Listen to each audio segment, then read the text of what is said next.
college football is just right around the corner. That is right. Me recording this at this time of day. We are 7 Saturdays away from this amazing sport returning, and I have the first nuke for the 2026 season.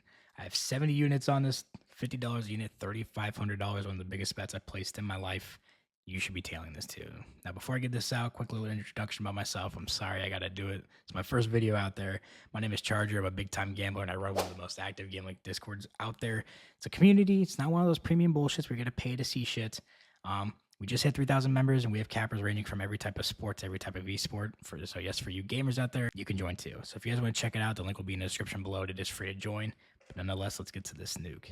It is the California Golden Bears over 6.5 total wins this season. And if you heard about this team last year, you heard about their true freshman quarterback in JKS or Jawan Kawhi Sagapolatelli. Probably said that wrong. I'm sorry. This kid is special at 3,600 yards passing. You're seeing these clips below of him airing it out. They had a ceiling of 4 to 5 wins last year, and they ended 7-6. We need the same season, if not better. Now, let's look at what they did in the offseason. Now, first off, they lost 31-10 to Stanford late in the season, who was not a good team in a rivalry game, and ended up firing their head coach, and Justin Wilcox, who got replaced by interim head coach Nick Rolovich. Now, after a 31-10 loss to rival Stanford at the end of the year, who was not a good team by any means, they ended up firing their head coach and Justin Wilcox, who got replaced by interim head coach Nick Rolovich, who helped lead them to take down ranked SMU at home 38-35.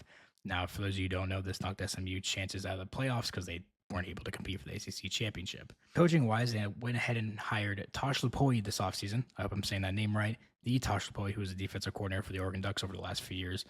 And the Oregon Ducks have made the playoffs the last 2 years, partly thanks to their defense. The staff he's bringing on is Jordan Somerville as offensive coordinator and former NFL wide receiver Ike Hilliard as co-offensive coordinator. If you don't know anything about Somerville, he was the quarterbacks coach for the Tampa Bay Buccaneers. And if you don't know anything about the Buccaneers and Baker Mayfield, they love to let it fly. Just last year, Baker Mayfield had career highs in completions, completion percentage, passing touchdowns, and passing yards. And that former head coach I mentioned that helped him have the electric ending to the season, Nick Rolovich, stayed as a quarterback coach for JKS. So coaching staff significantly upgraded. I know what you might be thinking. Coaches can only do so much. The players are the ones who wins the games.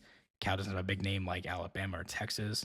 And you're right, but let's just dive into the defense. I'm not going to dive too deep in this defense because they're nothing to rave about last year. 31 points to Stanford, 45 to Duke, 35 to SMU, 35 to Hawaii. Doesn't take much for a defensive-styled head coach to upgrade this, and he did. According to the transfer portal, California was ranked 14th overall in the nation for transfer portal, second in the ACC just behind Miami. The Miami who is the front runner to win the whole thing this year. They brought in 16 defensive transfer portals this offseason. 7 of those were on college football playoff teams, and 4 of those 7 were starters on college football playoff teams. So from a mid-defense to now a college football experienced defense and head coach. Seems like an upgrade to me. Let's dive pretty deep into their offense here. Now, first off, JKS is returning for his sophomore year. He lost his number 1 wide receiver, Jacob DeJesus, the 5'7" Jacob DeJesus, who's now in the Kansas City Chiefs, who look like JSN out there. First player they brought in, if you've been on player props, I think this name might sound familiar to you. Dorian Thomas from New Mexico, the certified coin respecter, 560 yards, 56 receptions. Mason Minnie is also returning as tight end number 2. He was a tight end 1 last year, so a little downgrade for him, but could see a dual tight end threat depending on how Somerville and Ike Hilliard want to play this.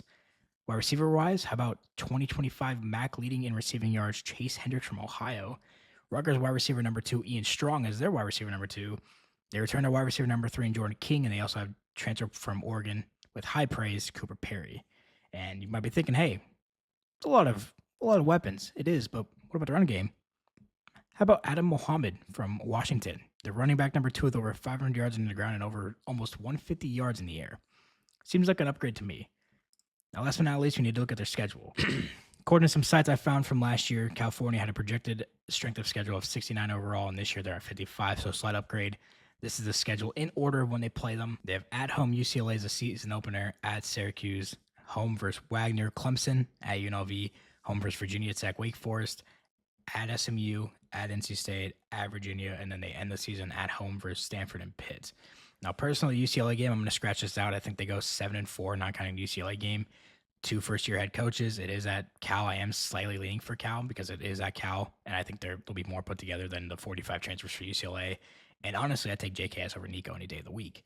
But we'll just scratch that out. So at Syracuse and then home versus Clemson, give me a 1-1 there. Obviously leaning for Clemson to be the win, Syracuse to be the L because it's traveling cross country.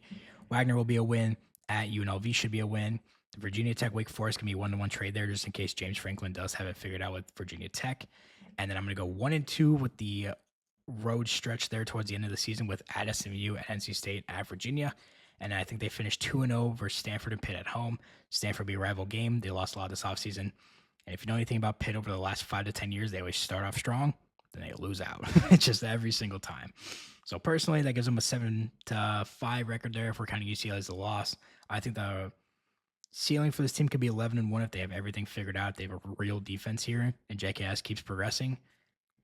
The floor, personally, I think is a 6-6. So with an upgraded offense, with tremendous weapons, and upgraded defense with college football experience, and really good experience at the NFL, and the coaching staff, we need them to do the exact same. So 7-6 last year, if not better. Now, I think they're the true dark horse of the CFB, of the ACC. That's just me. But that's my nuke, $3,500. Should be cash. You can't find it at plus 110 or plus 120 on FanDuel BetMGM. Every other site I found was minus 110. So if you want some value, get on those two. But yeah, get this into your guys' slips. That's all for now. We'll get videos out here weekly, if not every other day. And check out the Discord. Talk to you guys later.